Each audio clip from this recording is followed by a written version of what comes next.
اگر ہم اپنے مالک کو پہچان جائیں تو ہمارے ذمہ پھر یہ بات بھی آتی ہے کہ ہم ایک دن میں 5 مرتبہ سجدہ شکر بجا لائیں۔ یہ جو 5 نمازیں ہیں یہ شکر کے لیے بھی ہیں اور بندگی اور عبادت کے لیے بھی ہیں۔ اگر میں جان جاؤں کہ میرا مالک کے مجھ پر احسانات ہیں اور جان کر بھی میں اپنے مالک کا شکر نہ ادا کروں، عبادت نہ کروں، یہ بھی ایک بد نصیب انسان کی علامت ہے۔ سب سے بڑا بد نصیب وہ ہے جو مالک کو ہی نہ پہچانے، اور ایک بد نصیب وہ بھی ہے جو مالک کو پہچانتا ہے مگر مالک کی عبادت کرنے کے لیے تیار نہیں۔ اگر میں دن میں 5 مرتبہ نماز پڑھتا ہوں، میں اللہ کی نظر میں اللہ کا پیارا بندہ ہوں۔ میں کبھی نماز پڑھتا ہوں اور کبھی چھوڑ دیتا ہوں، کبھی جماعت سے پڑھتا ہوں، کبھی قضا کر دیتا ہوں۔ جو پڑھتا ہوں کبھی توجہ ہوتی ہے، کبھی غفلت ہوتی ہے۔ اللہ تعالیٰ کو ایسی عبادت اور بندگی پسند نہیں ہے۔ ایسی عبادت جس میں تسلسل ہو، ایسی عبادت جس میں توجہ ہو، اللہ تعالیٰ کو بہت پسند ہے۔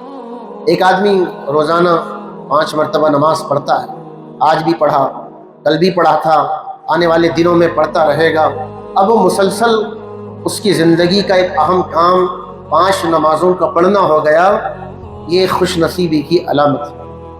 میں مسلمان گھر میں تو پیدا ہوا، یہ اللہ کا شکر ہے، ورنہ میرے ذمہ لازم ہوتا میں خود اپنے رب کو تلاش کرنا پڑتا۔ میرا رب کون ہے، میرا رب کہاں رہتا ہے، میرا رب کیسا ہے، اس کی شان کیسی ہے، اس کی بڑائی اور عظمت کا حال کیا ہے، مجھے اور آپ کو محنت کر کے ایمان لانا پڑتا۔ مسلمان گھر میں پیدا ہوئے، ہم نے اپنے ماں باپ کو دیکھا وہ نماز پڑھ رہے ہیں، ہم نے اپنے ماں باپ کو دیکھا وہ کلمہ طیبہ لا الہ الا اللہ محمد الرسول اللہ پڑھ رہے ہیں، تو ہم نے بھی ماں باپ کے پڑھنے کے مطابق کلمہ پڑھے، نماز پڑھنے والے بنے۔ لیکن سوچنے کی یہ بات ہے کہ کیا ہم 5 مرتبہ نماز روزانہ پڑھتے ہیں، 1 مہینے سے پڑھ رہے ہیں، جماعت سے پڑھتے ہیں، قضا نہیں ہوتی؟ اگر یہ ساری باتیں ہیں تو اللہ تعالیٰ کی ہمارے لیے بڑی خوش نصیبی ہے۔ نمازوں میں ویسی اگر کوتاہی دیکھی جائے تو بہت سی کوتاہیاں ہیں۔ کیسے وضو کرنا چاہیے، وضو میں ہماری کوتاہی، نماز کیسے پڑھنا چاہیے، نماز میں کیسے خضوع اور توجہ ہونی چاہیے، اس میں ہماری آج تک کتنی کوتاہی ہے۔ رکوع کرنے میں، سجدہ کرنے میں، کھڑے ہونے میں، قاعدہ کرنے میں، اور اسی طرح سجدے کے دوران بیٹھنے میں، رکوع کے بعد کھڑے ہونے میں، سلام کے کرنے میں، یہ پوری نماز میں ہم کتنی کوتاہیاں کرتے ہیں اور کتنی خوبیاں ہماری نماز میں ہیں، یہ ایک غور و فکر کا موضوع ہے اور ہمیں غور کرنا پڑے۔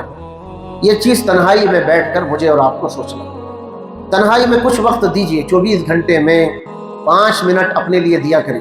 میں کیا ہوں، میں کیوں دنیا میں آیا ہوں، میں کیسے جی رہا ہوں، میری عبادت کا حال کیا ہے، میرا تعلق میرے ماں باپ سے کیسا ہے، میرا تعلق میرے بیوی بچوں سے کیسا ہے، میں پڑوسیوں اور رشتہ داروں کے ساتھ، عام انسانوں کے ساتھ کیسا ہوں۔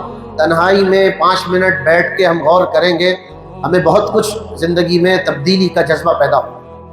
اپنی ذات پر جو لوگ غور نہیں کرتے، محاسبہ نہیں کرتے، اللہ والے اس کو محاسبہ اور مراقبہ کہتے ہیں۔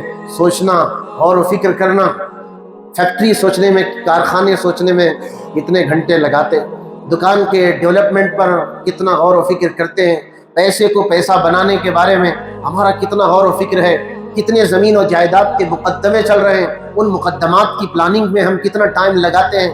سوال یہ ہے میں کیا ہوں، کیسے جی رہا ہوں، میری عبادات کا کیا حال ہے، کیا ہم اس کے لیے 5 منٹ ٹائم نکالتے ہیں؟